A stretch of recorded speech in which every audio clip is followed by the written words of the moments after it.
let's talk about a couple other things that might happen to you, malfunctions in this gun.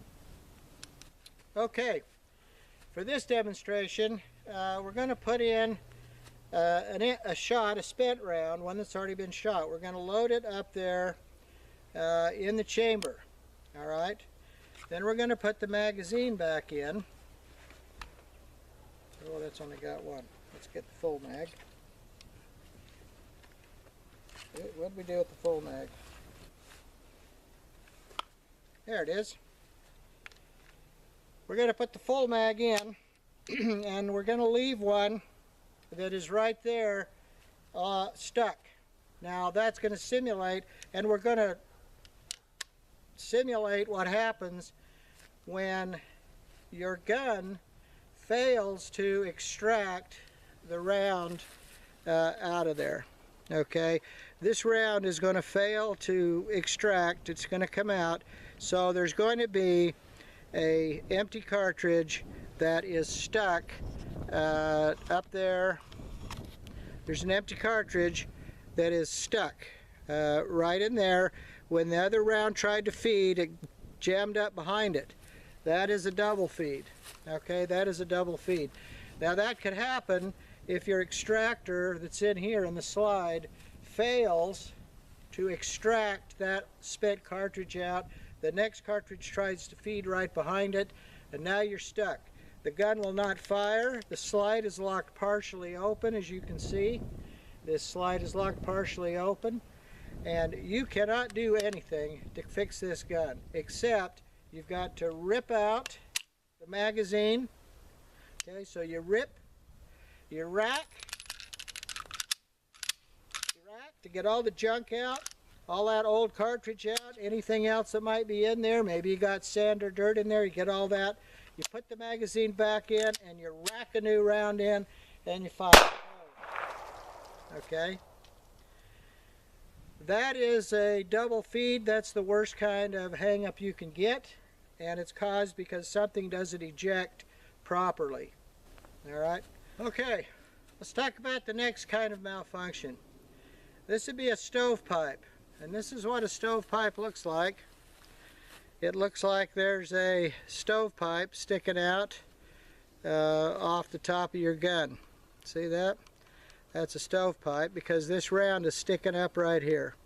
And that stovepipe is going to cause you to not be able to fire that gun. It will not fire. No matter what I do, it's not going to fire, okay?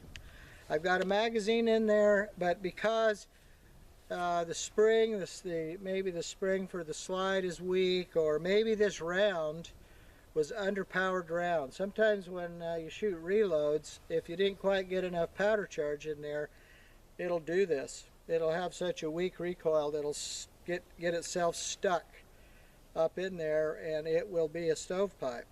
All right. The only way you can clear that one is that happens, click, nothing's going on. Now you've got to tap it, come back over the top, or grab it like this in a slingshot, rack it out, dump it if you have to, rack a new one in. Now you should be ready to shoot. And you are. Okay, you've got to get that junk out. So you've got tap, make sure it's in there, rack it to try to dump it out, and of course you can turn it over a little bit, let it drop out. Gravity works pretty well. You know, one of the main laws of physics there. You just turn it over, let that round drop right out of there, and now you're back on shooting, and you're good to go. So as we've said here, there are a number of things that a concealed carry permit holder really needs to know. You really need to practice with, you really need to get some experience with. And that are these ways to handle your semi-automatic pistol. If you're shooting a revolver, you're not going to have so much trouble because really you shoot, it doesn't go off, the rounds don't eject, so you know the worst thing that could happen is bad primer or weak primer strike, it doesn't go off. You pull the trigger again, rotates another round out, boom, it goes. So they're not quite as problematic. The semi-autos tend to be a little more problematic simply because there's so much stuff going on. So the way you keep control of that is to know how to do all these manipulations and practice them. You know, it's just basic common sense. You're going to have these things happen, whether you're on the range practicing, you're in a gunfight, wherever you are. Sooner or later, something's going to happen, and you need to know how to clear it. So I hope this has been helpful. And again, this is for those of our students who take concealed carry, but need a little more follow-on, and you know, set these things up. Maybe you could go to the range and practice them.